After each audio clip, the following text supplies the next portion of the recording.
pulled up to the sale barn, having a talk with my main young men.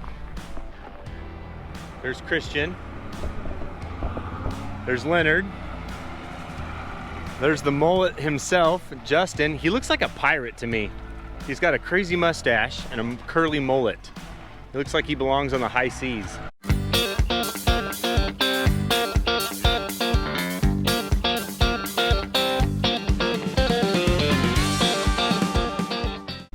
Anyways, just having a little discussion about the products we have in our barn. These guys load hay by hand all day long. I try to meet up with them. I don't do it enough, but we just talk about the products that are in this barn. I call it the Costco of hay. We've got a little bit of everything. But what's tricky about this, there is not a specific number we are given. This market is what we deem it to be, what we go through. We might price hay at a certain number, so let's say $12 a bale, and if it doesn't sell, if it sits there for 4, 5, 6, 7, 8 weeks, we're going to drop it down $1 to $2. So it's a constant game of guessing where the market is. We do our best to price hay accordingly. Sometimes we mess up, but we do our best. If there's complaints, customers bring it back, we swap it out, no questions asked. We didn't ask for a receipt. It's kind of a good deal. Yeah. It's a pretty good deal. So these guys just bust their rear ends. Come to Bales Hay all day long. They're probably around the world. They're around the country, so they don't have to come here. Come visit us. Come visit us. Yeah. Plan a trip down here, guys. Plan a trip. Ooh, here's the first customer of the day. I'll set an example. Yeah. All right, so yeah, so this is how it works. People come in, and these young men ask them what they would like, and they tell them what they would like, and they load it in their vehicles. That's what they do all day long. All day, every day. There's the hay squeeze. Man, I've had that bad boy since I was 14 years old or younger. All right, on to the next. Just got out to the field where Arturo's road siding right now. He is so good at what he does. He catches everything. This was leaking a little bit, and he keeps extra O-rings with him. So he pulled this, where'd it go? Oh, he's got it in his hand. He pulled this valve out. It's too hot. Oh, it's still hot? Yeah, it's hot. So it's hot, and he's trying to get that new O-ring on it. But this box controls everything. And that front one was just leaking quite a bit. So he shut her down. Yeah. And he's fixing it. This is what makes a good operator, someone that doesn't just run equipment until it breaks. He sees it before it breaks and he fixes it. Man, this is some nice hay. Ooh.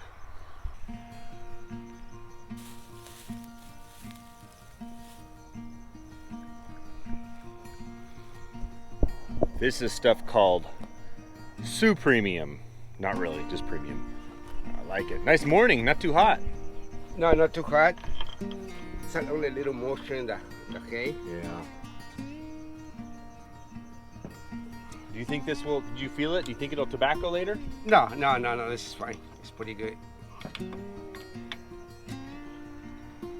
want me to get it? You got it? This is the sensor.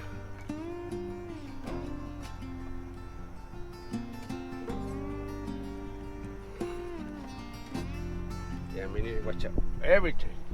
He watches everything. Arturo's been running a roadsider since 1985, which I was born in 85, so he's been running this for 34 years. He's ran balers, roadsider, swather. He understands all sides of the making hay process. He's ran retriever trucks, squeezes, rakes. He is a valuable, extremely valuable person out here. That's why I ask him his opinion on things. He's even out in the field, in the barn, when we load hay into pickups, so he sees the hay that we make when we put it in vehicles. That's why I asked him just now, does he think it'll turn into tobacco? And he said, no, I don't think so, because he has seen the hay in the field and then he has seen it when it ends up in the pickup. So he is extremely valuable. One day I'm hoping to make him a Patron so he can just drive around and yell at people. Just kidding, he'll never do that. He says he's gonna die in that thing. Never a good sign when you pull up to the shop and your only swather's in here with welding going on. See what's happening. You hit a rock? Yeah, probably yes. Was it broke or bent? No, it's bent. Bent it? Yeah, it's two pieces and open in the middle. Good. Okay, thank you. So, nothing too bad. Just open that up a little bit, and he's hard facing the front of it and closing it. Well, I hope they disconnected the batteries. Oh, with that little one you might not need to. What's that? Me? Who? I bought this to play pranks on in the office. I'm gonna try to sneak this under Lisa's desk. She hates farts. Sometimes I fart around her. I'm gonna put this under her desk so she starts farting on camera. Uh-oh, I was just looking at my Bermuda field, thinking it was time to get in here and cut it.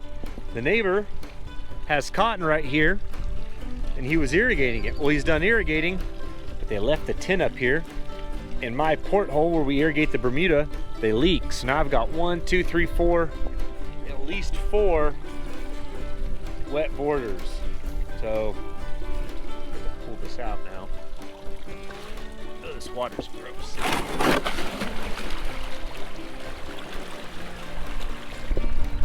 One more. So yeah, this is gonna make, I would like to start cutting this soon. See that porthole right there? Those open, that one's leaking. Might be time for a new one. Yeah. It's not my neighbor's fault. He didn't know I was getting ready to start cutting. Whatever, it happens. Happens to everyone everywhere when it comes to irrigation. Oh man, that one way down there has got a lot of water behind it. They put these tins to stack the water to keep the level up in in all the areas. This ditch must be a little kind of steep. So he puts those tins in to build water up. So these siphons, this antique way of irrigating. I have portholes. I'm not using siphon tubes. He has no portholes. Looks like there used to be one right there. But with row crops, these siphons are a little easier. Just got to get this field dry. I was thinking about starting to cut it.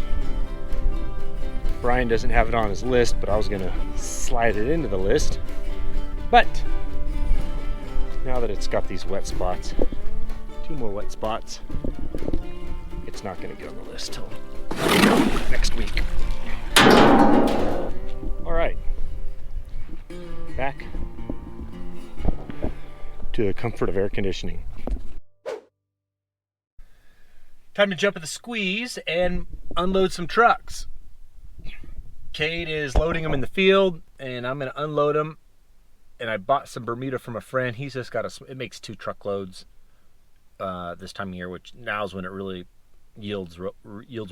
So it's not a big field, so I buy it from him. But it looks pretty good this time. So we're going to haul some alfalfa, and then hopefully a nap. I need a nap. Ooh, just got off the squeeze. It's like 5:15. She's getting some window tint tomorrow. Go home and eat. Get out to the field at 7:30. Bale a little bit. There's not much left to bale. So hopefully I'll be in bed early. I'm tired. It is 7:07, 105 degrees. Headed to the field. I got there last night about 7:45 and it was just a hair too late. So I'm headed there right now. Just gonna try to get there a little bit early. Got the guys meeting me at 7:30.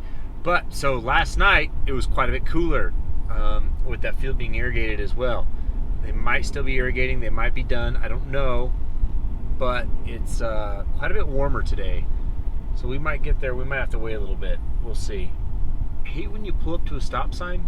Someone was already there, stopped for like 5 seconds before you got there, but then you stop, and then they look at you to make sure you're not gonna go, and then they slowly start to go. I'm gonna just start going, and it's their fault for waiting because they were already there waiting and saw me make the complete stop.